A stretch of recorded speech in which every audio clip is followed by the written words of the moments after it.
ಇನ್ನು ಪ್ರತೀಕಾರದ ದಾಳಿಯನ್ನ ಕೂಡ ಇರಾನ್ ಮಾಡ್ತಾ ಇದೆ ಅಮೆರಿಕ ದಾಳಿಗೆ. ಇಸ್ಫಹಾನ್ ನಲ್ಲಿರುವಂತಹ ಅಮೆರಿಕದ ಏರ್ ಬೇಸ್ ಈಗ ಧ್ವಂಸಗೊಂಡಿರುವಂತದ್ದು. ಇಸ್ಫಹಾನ್ ಇರಾನ್ನ ಪ್ರಮುಖ ನಗರ. ಇಲ್ಲಿಗೆ ದಾಳಿಯನ್ನ ನಡೆಸಲಾಗಿತ್ತು ಇಸ್ರೇಲ್ ಅಮೆರಿಕ. ಈಗ ಅಲ್ಲಿ ಇರುವಂತ ಅಮೆರಿಕದ ಏರ್ ಬೇಸ್ ಏನಿದೆ ಅದನ್ನ ಧ್ವಂಸಗೊಳಿಸಿರುವಂತದ್ದು. ಇಲ್ಲಿ ದಾಳಿ ಪ್ರತಿದಾಳಿ ಇಷ್ಟರ ಮಟ್ಟಿಗೆ ನಡೀತಾ ಇದೆ. ಈ ಕಡೆ ಇರಾನ್ನ ಮೇನ ಸೇತುವೆಯನ್ನೇ ಧ್ವಂಸಗೊಳಿಸಿದ್ರೆ ಅಮೆರಿಕ ಇಸ್ರೇಲ್, ಇಲ್ಲಿ ನಾವು ಸುಮ್ಮನಿರಲ್ಲ ಅಂತ ಅಮೆರಿಕ ದಾಳಿಗೆ ಪ್ರತೀಕಾರದ ದಾಳಿಯನ್ನ ನಡೆಸಿರುವಂಥದ್ದು. ಇಸ್ಫಹಾನ್ ನಲ್ಲಿರುವಂತಹ ಅಮೆರಿಕದ ಏರ್ ಬೇಸ್ ಅನ್ನ ಧ್ವಂಸಗೊಳಿಸಿರುವಂಥದ್ದು. ಅಪಾಚೆ ಹೆಲಿಕಾಪ್ಟರ್ ಅನ್ನ ಕೂಡ ಉಡೀಸ್ ಮಾಡಿದೆ.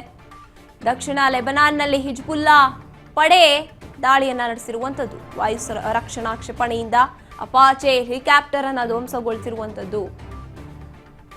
ಈಗ ಪ್ರತೀಕಾರದ ದಾಳಿಯನ್ನ ಇರಾನ್ ಕೂಡ ಮಾಡ್ತಾ ಇದೆ. ಈ ಕಡೆ ಡೊನಾಲ್ಡ್ ಟ್ರಂಪ್ ಸಂಧಾನಕ್ಕೊಪ್ಕೊಳ್ಳಿ, ಸುಮ್ಮನಾಗೋಣ ಅಂತ ಹೇಳ್ತಾ ಇದ್ರು ಕೂಡ ಇರಾನ್ ತನ್ನ ಪ್ರತೀಕಾರದ ದಾಳಿಯನ್ನ ಮಾಡ್ತಾ ಇದೆ, ಸುಮ್ಮನಾಗ್ತಾ ಇಲ್ಲ. ಯಾವುದೇ ಕಾರಣಕ್ಕೂ ನಾವು ಯುದ್ಧ ನಿಲ್ಲಿಸೋದಿಲ್ಲ ಅಂತ ಇರಾನ್ ಪ್ರತಿಷ್ಠೆಯ ಪ್ರತೀಕಾರದ ದಾಳಿಯನ್ನ ಮಾಡ್ತಾ ಇರುವಂಥದ್ದು.